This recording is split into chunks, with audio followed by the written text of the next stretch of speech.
जय सनातन धर्म की। प्रिय सनातनियों, आप सभी का स्वागत है हमारे इस कार्यक्रम में।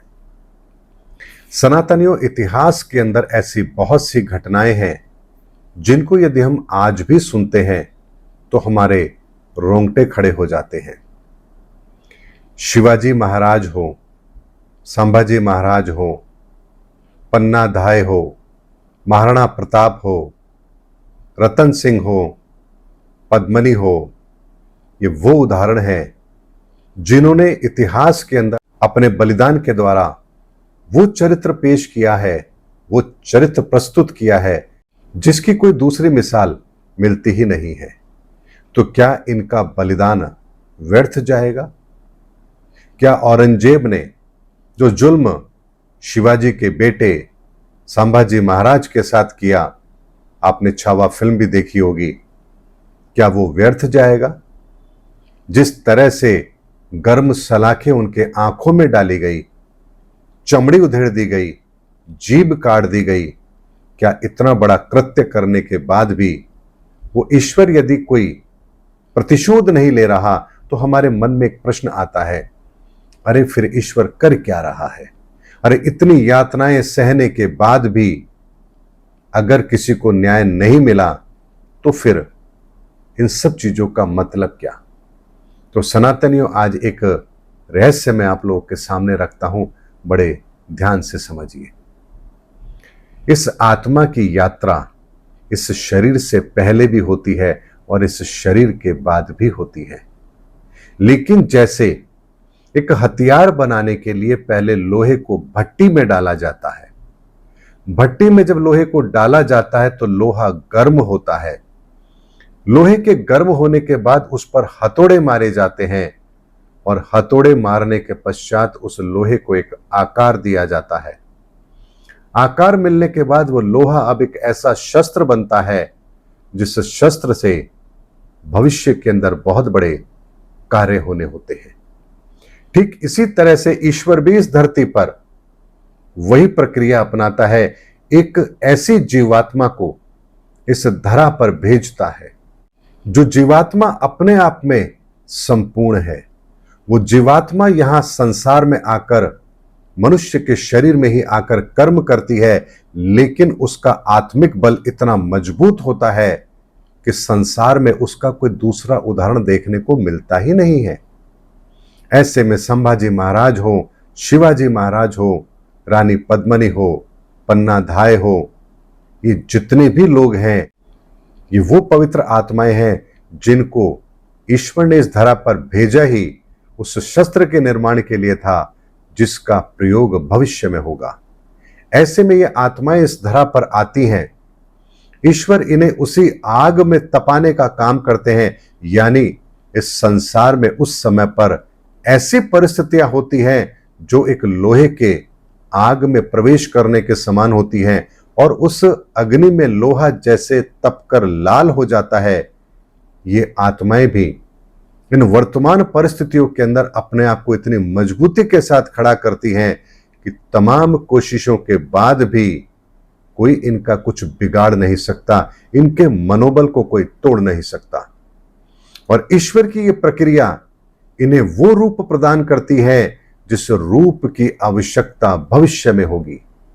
ऐसे में इन आत्माओं को, पवित्र आत्माओं को और मजबूती के साथ इनकी आत्मा को इतना प्रबल बना दिया जाता है कि भविष्य के अंदर जो कार्य ईश्वर ने इस धरा पर करना है उसके लिए इन ऊर्जाओं का नव निर्माण होता है। और ये ऊर्जाओं का नव निर्माण ही इस मृत्यु के पश्चात, यानी इस शरीर के, इस देह के समाप्ति के पश्चात ईश्वरीय कार्य में इन ऊर्जाओं को संलग्न कर दिया जाता है। यानी आप ये मानिए कि जितने भी ऐसे वीर सपूत हुए हैं, ये वीर सपूत आज की तारीख में भी उस ईश्वरीय कार्य में लगे हुए हैं। यानी इनकी ऊर्जाओं का निर्माण ही होना था इस धरा पर, और इसीलिए उन विषम परिस्थितियों के अंदर ये इस धरा पर आते भी हैं। और उसमें एक उदाहरण मैं आपको देता हूं गाजी सरकार का। गाजी सरकार जो बहराइच के आसपास का इलाका है, जहां वो लड़े हैं और लड़ने के दौरान ही उनकी गर्दन काट दी जाती है और वो गर्दन कटने के बाद भी युद्ध के मैदान में लड़ते रहे और जानते हैं उनके इसी वीर कौशल के, उनके इसी साहस के कारण से आज वो ईश्वरीय शक्तियों में मौजूद हैं और गाजी सरकार आज भी उस ईश्वरीय कार्य में संलग्न है।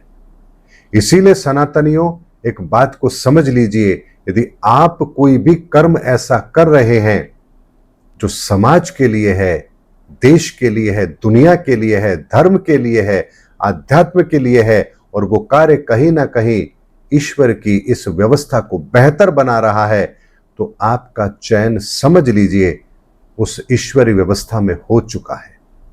इसीलिए आज की तारीख में विवेकानंद भी उस कार्य में लगे हैं, गाजी सरकार भी उस कार्य में लगे हैं, निजामुद्दीन औलिया भी उस कार्य में लगे हैं, मोहम्मद साहब भी उस कार्य में लगे हैं, कबीर भी उस कार्य में लगे हैं।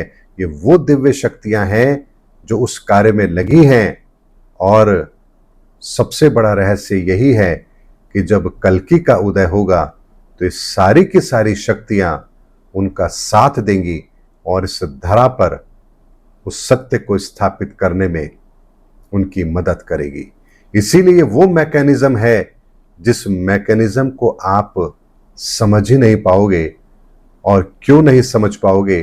क्योंकि आपका दृष्टिकोण भौतिकवादी है, आपका दृष्टिकोण ईश्वरवादी है ही नहीं।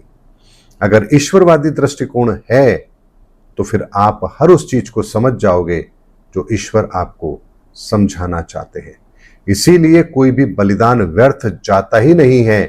ये भी ईश्वर का इतना बड़ा कार्य होता है कि बलिदान के द्वारा उन ऊर्जाओं का निर्माण किया जाता है जिन ऊर्जाओं की जरूरत इस धरा पर होती है।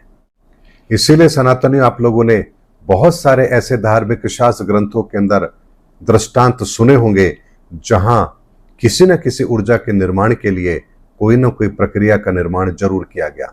जैसे भृगु ऋषि ने विष्णु भगवान की छाती पर लात मारी तो यहां भगवान ने कहा, हे ऋषिवर, आपके चरण कोमल हैं, मेरा हृदय तो वज्र के समान है, कहीं आपके चरणों के अंदर कोई चोट तो नहीं आई। ऐसा भाव यहां भगवान ने प्रकट किया और यहां से क्षमा का भाव पैदा होता है। मां काली जब राक्षस का वध कर रही है और उनका क्रोध शांत नहीं हो रहा है तो भगवान शिव स्वयं उनके चरणों में लेट जाते हैं, और जब मां का पांव भगवान की छाती पर आता है तो मां की जीभ बाहर आ जाती है, अरे ये मैंने क्या कर दिया। यहां से पश्चाताप का भाव पैदा होता है। यानी ऊर्जाओं के निर्माण के लिए भी किसी प्रक्रिया का होना आवश्यक है। जैसे यदि आप कोई ध्वनि पैदा करना चाहते हैं तो आपको उसके लिए किसी यंत्र की आवश्यकता होगी।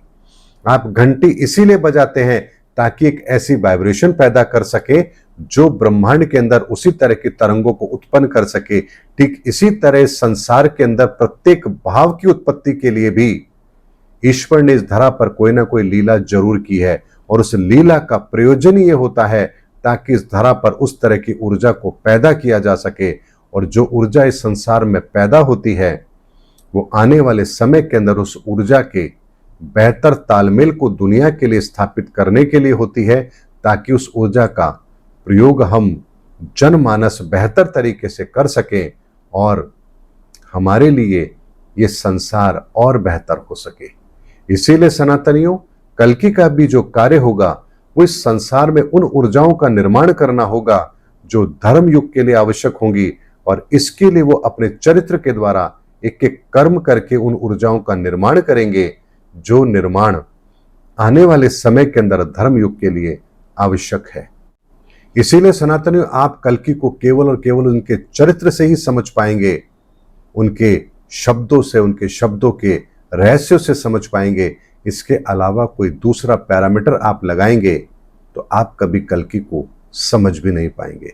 इसीलिए मैकेनिज्म जो काम करता है ये बहुत ही बेहतर तरीके से काम करता है, और इस मैकेनिज्म के पीछे जो विज्ञान है उस विज्ञान को ही कहते हैं सनातन विज्ञान। सनातनियों, मैं उम्मीद करता हूं कि मेरी बात आपको समझ आई होगी, क्योंकि बहुत हाई लेवल की बात है, लेकिन फिर भी मैंने रखने का प्रयास किया है आप लोगों के सामने कि अगर कुछ लोगों को भी समझ आई तो ये ऊर्जा अपना कार्य आरंभ कर देगी। उम्मीद करता हूं सनातनियों मेरा वीडियो आपको जरूर अच्छा लगा होगा। अगले वीडियो में आपसे फिर भेंट होगी, तब तक हमारे चैनल पर बने रहिए। जय सनातन धर्म की, जय धर्म युग की, जय सनातन विश्व।